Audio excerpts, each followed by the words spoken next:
Welcome to America's Heroes Group. And welcome to America's Heroes Group. This is a special Memorial Day show on the eve of Memorial Day, the Memorial Day weekend kicking off. We're at the Roundtable this week with Legally Speaking with Steve. May is Mental Health Awareness and Military Appreciation Caregiver Month on this Memorial Day weekend. Today is Saturday, May 28, 2022. Our host is Kelley. I'm Sean Claiborne, the co-host. Our executive producer is Glenda Smith, and our digital media producer is Ivan Ortega of Scouts Honor Productions. And we have a great show for you today, and we have a familiar voice, Mr. Stephen J. Seidman. He's a founding attorney of Seidman Law Office with over 30 years as an experienced trial lawyer focused on personal injury. Steve's an America Heroes Group partner, sponsor, and advisory board member. And he's going to give us some updates on what is happening, legally speaking, with our veteran community. How are you doing, Steve? I'm fine, thanks. How are you doing, Sean? Pretty good, pretty good. So what's good new this month? I figured over this Memorial Day weekend, and in the past couple of times we've been on the show, we have talked about the burn pits, and those would be large burn pits that munitions in Afghanistan and during the wars were actually used, and lots of toxic things were put in them, sometimes the size of football fields. They burn everything in it. The smoke came out and caused a lot of problems, brain cancers. And legislation was passed. We talked a little bit about this a couple months ago. Thankfully, legislation was passed in which now, for certain illnesses, cancers are now included in the claims process, which is really a very good thing. So it started me to thinking all the many various health hazards that existed for people who served our country and who are still serving our country, and for the veterans, what to do if they have issues relating to problems, such as at Seidman, Margulis, and Fairman, where I work, we've participated in 3M litigation. Those were the earplugs that were used in Afghanistan, and actually, it turned out that the manufacturer, the allegations were made that they weren't useful at all, the earplugs. So people lost their hearing by the droves, and you can imagine the noise in the war zones and in the combat zones. And litigation took place, and there have been certain trials, bellwether trials we call them, where 3M, who bought the manufacturer Aero, who originally manufactured the earplugs, 3M has been hit numerous times with verdicts because they knew the Aero people, the allegations were they knew of these hazards, yet really just still sold the military hundreds of thousands of earplugs that were virtually useless. Wow. There have been verdicts for 3M, but I think of hearing as being one of those. Interestingly enough, there's a Fort ORD, that was recently added to the Environmental Protection Agency's list of the most polluted places in the nation. Included in that pollution were dozens of chemicals, some now known to found cancer. They were found in the drinking water, the soil. Now, decades later, and if there any veterans are listening to the show who served at Fort Ord, if you have cancer, especially rare blood disorders, you might want to look into whether or not the exposure at Fort Ord was the cause. The list has now grown to hundreds of people who lived or served at Fort Ord. So the interesting part is that when it rained, poisons percolated into aquifers, which they knew was drinking water. And what happened is they had all kinds of barrels of all types of caustic materials that they let leach into the waters over Fort Ord, and that caused all of these cancers and blood ailments. And now ailing veterans, 25 years later even, are being diagnosed who were there. And it comes out to the veterans there have a 35% higher rate of multiple myeloma diagnosis than the general population. So it's a blood cancer, obviously, and it just goes to show you that occurred. Now, you're going to say, well, that was 25 years ago, 40 years ago at Fort Ord. Well, I just saw an article just this week, a couple days ago, that headaches and diarrhea surfaced for a bunch of Hawaii military families when they drank fuel-tainted waters in the Hawaiian base. So the Centers for Disease Control said that the Hawaii military families who there was a petroleum leak at the Red Hill bulk fuel storage facility in Hawaii, and it leached into the water. And this is the Pearl Harbor base at Hickam, and they were drinking this stuff. So it caused all kinds of diarrhea and stomach ailments. And the results, I think, what these two incidents show is, and we don't know, by the way, how many years later stuff is going to come up because of the burn pits or the Fort Ord leaching water, or even in this where they're drinking fuel, basically fuel in their water. It just highlights the need for everybody to prevent exposure to these toxins. Then it made me think even a little bit more, Sean, about what about the past conflict? And so I went back, I did a little research about what was available for veterans nowadays, if indeed they were exposed to certain risks.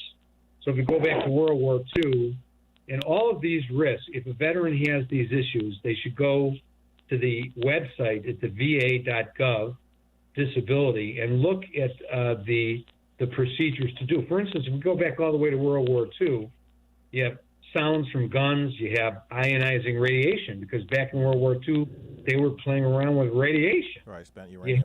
Right. Chemicals, paints, extreme cold, and mustard gas. Now, as we get a little bit, our population ages, the veteran, the class of veterans kind of are limited to World War II because they're probably the greatest generation, but they're passing, obviously. But then we have the Korean War, where we had the same extreme cold, chemicals, harmful sounds from guns and explosives. And once again, if any Korean War veterans have those issues that they think are related to exposure, they could go to the website and actually file a claim.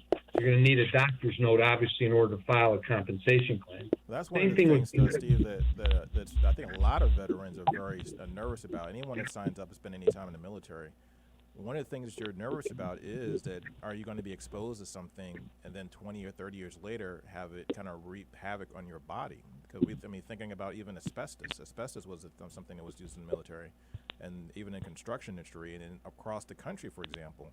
And we still have homes across America that have asbestos pipes still in their basements. And that's right. And people today didn't realize it, but now people today suffer from a lot of lung issues because of something like that. So, I mean, what I would ask you is, do you think a lot of this is because of negligence on the part of some of these contractors and these people that get these government contracts? I think if we go back, first of all, to asbestos is a perfect example, Sean. You just raised it. People can still file asbestos claims who were exposed, and we see a lot of military shipyards. So if any of the veterans that are listening have the asbestosis, that's the disease caused by asbestos inhalation, we see it with pipe fitters come out years and years later. It could be 40 years later. There's a fund set up. You have to file within a certain time. You know that you've been diagnosed with this asbestosis, but mesothelioma is what it's called. But that is negligence because they knew back in the day that this asbestos that they were producing was fraught with particulate that could cause problems. And we've seen billions of dollars of claims and billions of dollars of money set away in the compensation fund that still exists for these asbestos cases. So we represent people like working in shipyards, a perfect example, or in an auto shop for the Army and the Navy where there were brake linings that had asbestos, or in the buildings that had asbestos. That was negligence. In my opinion, with Fort Ord or in Hawaii, right? Why are you, or even with the burn pits? You know, it doesn't take a rocket scientist to know that if you're going to be using caustic materials and burning them in a pit, if everything from feces to toxic chemicals to munitions with all of these things and I likened it to 9/11 when the firemen went in, they were exposed to the same thing, asbestos product from brake pads, everything. And so it may be years before any of this stuff comes up. And is it negligence? Yeah, it usually is, because it doesn't take a rocket scientist to know you don't burn this stuff. The smoke is what you're inhaling, or petroleum going into your water and drinking it, that it's not going to cause some problems. I mean, we're not in the 1960s where nobody knew anything about this stuff. We're in 2022. Right. So this stuff still goes on, and then anybody in the military was exposed, and probably, Sean, they're still going to be exposed. So should a person come to you or get help? Say a person knows he's been exposed to something, but they don't have any ailments that they can point to right now. But a lot of veterans ask this question to a lot of veterans all the time. They're like, I ask them, are you worried sometimes that when you're 50 or 60 or 70 that your body will start falling apart? A lot of people say yes. Like, I'm very concerned about that. With the stuff that I did in the military, the stuff I was exposed to, like the burn pits, we would sleep sometimes next to burn pits. I mean, just a few hundred yards away or 100 yards down, up the hill or downhill or whatever. So, I mean, should someone start thinking about filing a claim, or what can they do if they're concerned about it but they haven't yet got symptoms? You have to talk to your primary health. You can't file a claim till there's actually an illness, right? And that's why the extension, we usually have statute of limitations, like in a personal injury case or a medical malpractice case, which we do a lot of. There are very strict time limits, very strict time limits. But in a case where in these injuries with military or asbestos for that matter, you have a little bit of time for when you discover that you've got the problem. So, Sean, the first thing anybody should do is talk to their primary health care provider or the local VA environmental health coordinator about health concerns related to military service. Then they should ask the local VA environmental health coordinator about getting a free registry exam. For instance, Agent Orange in Vietnam, perfect example, right? People were exposed to Agent Orange. If you were exposed to Agent Orange, there is a registry, okay? And you could register, get your Agent Orange exam, and they'll get you examined. Then they'll determine whether, if you make that registry, whether or not you can then pursue a claim. But in cases where it's like the burn pit, and I'm going to impose upon you for a minute, if I could, to tell us a little bit about the burn pits, because for someone who hasn't served, I don't think we understand what those are. And if you could paint a word picture for us, that would be really helpful, I think. Yeah, so it's like a big trash can. So think of a big pit that could be anywhere from 10 feet deep to maybe 20 or 30 feet deep on average, where you burn literally anything and everything that you want to get rid of. Almost think of a crime scene where you're the criminal, you want to get rid of the evidence. You put everything into this burn pit, and it could be anything. I've seen the biggest thing I've ever seen in a burn pit was a deuce and a half, which is a 2.5-ton truck. The smallest thing I've ever seen is bird poop. So anything on that scale or the spectrum goes into these burn pits, and it stinks. It stinks to high heaven, and you can smell it for sometimes miles away. So it's almost like if you were to walk by maybe another way to describe it, if you were to walk by ever been to like a dump or like a city dump where they have like miles and miles high of garbage is stacked up and the birds are flying everywhere and things like that. Think of it, so instead of being up high, it's down in the ground, like a crater, but it stinks like that, but it's on fire. Now, what do you light? What do you incinerate it with? You just throw jet fuel? So JTA, I think diesel, whatever, anything, kerosene, whatever. Whatever would burn for the most part. Which, by the way, breathing that alone is toxic. Yeah. So the thought process that's not going to cause an issue is kind of like, hello, Biden's son died of brain cancer, and I think a lot of this, my opinion is, a lot of this stuff was sort of accelerated the legislation on the burn pits because his son got brain cancer and was exposed to burn pits, just like you were, Sean. And so I think the first step for anybody exposed, and I think it should apply to you too, is to get to your primary health care provider and watch yourself. Got to watch your blood levels. If you're exposed to that stuff, I don't want to say the sky is falling, but you've been exposed to stuff that I wasn't, and you guys were serving our country, defending our freedoms. you were exposed to most toxic stuff. And then, these people in Hawaii drinking jet fuel in their water, or in Fort Ord, now one of the worst places in the United States on the Environmental Protection Agency list. I mean, you go to gas stations and fuel dumps, they're not as bad as Fort Ord. So I don't know why and this is where it gets high in my soapbox, but why we treat our military people, who are probably the most important for our freedoms, this way. It seems nobody is in the occupational environment that they're looking at with these military people. Well, for instance, Cold War era. Let's talk about that. You had radiation, right? Anywhere from 1945 to 1991. You had mustard gas. How about the herbicides? Of course, noise has always been there. But you also had shipboard hazards in defense. You had waste incinerator issues. You had certain experiments done on the military. And at Camp Lejeune, there was some hazardous material and exposure and water contamination then.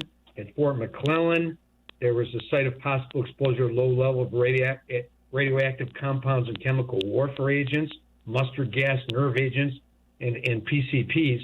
These were all in the environment for our military to be exposed to. When you go to Afghanistan, you talk about, how about sand? Those people who were exposed, they had sand, dust, and particulates blowing in their face. You had, of course, we talked about the burn pit smoke. There's also uranium that was used in military tank armor and bullets, right? You were exposed to that. What about that? That had to be disposed of in the burn pits. Yeah. All of those things. So what is the military? What should you do? And, you had toxic embedded fragments, you had explosion, you had noise, infectious disease, all of these things. You need to join. And in that particular case with the Afghanistan situation or that war, you could join a registry. And for you too, the Open Burn Pit Registry, you join the Airborne Hazards and Open Burn Pit Registry to document your exposures and health concerns. So there is a registry. You have to go to the website at the Veterans website. It's veteran.mobilehealth.va.gov, Burn Registry. You can look it up on Google and register. Okay, that's the first thing you should be doing, Sean. And anybody's exposed to burn pit. Then talk to your primary health care provider or the VA environmental health coordinator about any health concerns related. If you have embedded fragments, let's say toxic embedded fragments, there is also a center to register there.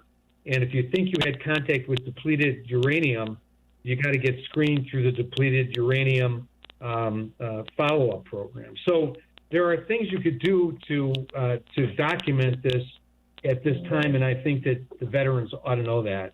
I also think I'm running out of time, but the VA, there's going to be a massive, at the VA hospitals, overhaul that is coming up. But it's due to happen this year, but they don't have the last chairman.